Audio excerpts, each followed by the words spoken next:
lovers and friends, a warm welcome to Financial Freedom with Honeybee. My name is Malanda Hanawe, and on this channel I'm taking you guys through my personal journey to financial freedom. On today's episode, I want to share with you guys some of my financial habits that I do, and if you've got other habits that I didn't mention that you do, please share with me so that I can adopt those and they can help me on my personal journey to financial freedom, right? So I'm not gonna waste time, I'm just gonna start and tell you what are those habits that I have, right? The first one is interest income. So any money that I get from interest, I do not eat that money. So if I've got interest that I've earned, maybe I've earned 20,000 for a year, I do not eat that money. I leave it into my savings account. It's either I take it and pay for my tax-free savings account for the next tax year, or I take it to my investment account, but I do not eat my interest income. So that's the first one. And the second one is I pay school fees for myself and my child in Jan, all of it, so that I can get the 10% discount. So for my kid, for instance, her 10% discount, we use that to buy for stationery, and we can pay some of the uniforms that are short, right? And when I pay in Jan, I do not just go and pay on the first day when the school opens.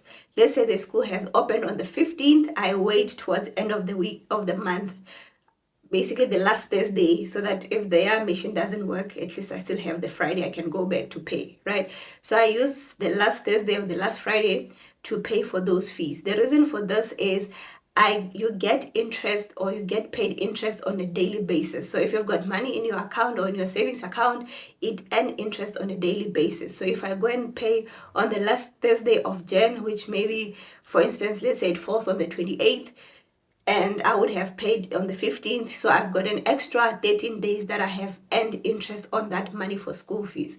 And that 13 days sometimes can be like 20 Rand or 50 Rand. That's enough money to buy bread, right? So I do not just go on the 15th and pay the money. I wait for towards the end of the month so that I can have money or interest earning on the money that I'm going to pay for school. So that's what I do. Number 3, I call my insurer, my car insurer, twice a year. So they normally review my insurance policy around November, and then I'll call them, and then obviously I'll check the interest or the increase my insurance has increased in. Sometimes it's like 7%, 8%. I'll call them and tell them, my friends, even at my workplace, I don't get that increase a year. So I cannot afford to pay an extra 7%. If they say they're not going to be able to adjust, I'll start calling other insurers, because with insurances, you are insured for that month. So you are insured on a month-to-month basis. So I don't have to have a background with them, or I don't have to have been with them for 20 years, because you get insured on a day-to-day basis. So I'll call them then, and then even if they cut $50, that's fine, because I look at money from a long term, like from a year basis. So a 50 Rand in a year, it's 600 Rands. So that's a lot of money that I would have from cutting the 50 Rand from my insurance. So I'll call them around there, and then I'll call them around May and June and start negotiating again, right? So yeah, I call them twice so that whatever they cut is gonna be a lot of money when I put it away and save for it, right? The third one, I've got store accounts for cashbacks, right? So all the stores that I buy at, I've got a store account for them.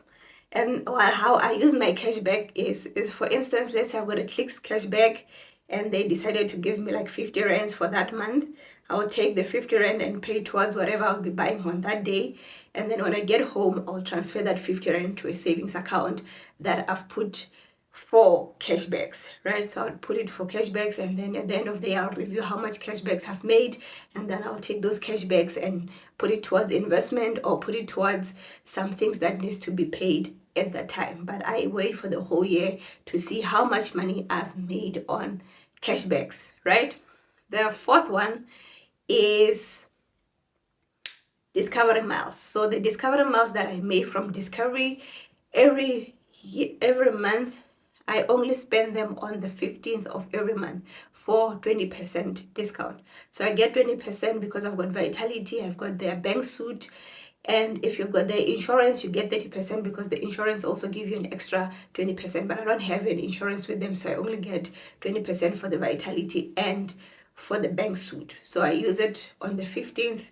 I use them to buy like airtime. I'd buy electricity. For instance, if I buy electricity for 1,000, I only paid 800 on Discovery Miles. So I'll pay that 800 on Discovery Miles, and then I'll save the 1,000 towards these accounts the way I put in cashbacks, right?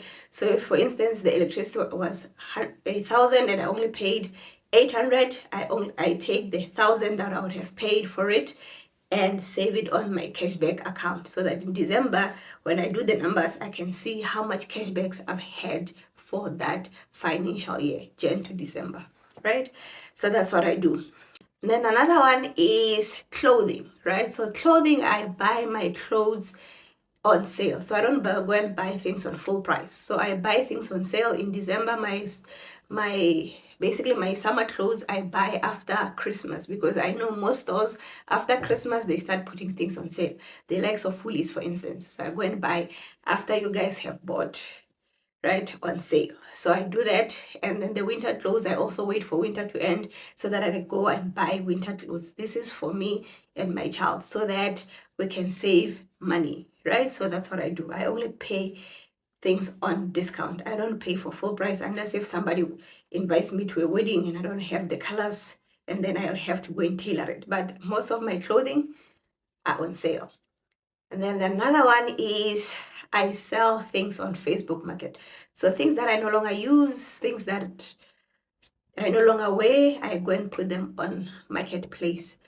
I still do give some to people, but there are other things that I just put them on Marketplace. Let's say, for instance, it's cutleries, and yeah, you won't give like let's say if I don't feel like these are things that I can give away, I'd go and put them on Marketplace. So if I make money from that, I would save it to my cashback account so that I can have money there, right? So any money that I make from the avenues other than my salary, I go and put it on my cashback account, and then in December I'll evaluate, oh, I made this much, and let me just do this, this, and this, and this, right? So yeah, that's what I do. What do you do? How do you make your money work extra hard for you? Please do share so that we can compare notes, so that I can take some of the things that you do and apply it, so that I can reach that financial freedom goal quicker, right? So yeah, let's compare notes and let's reach that financial freedom together. Love you lots. I'll see you guys on the next video.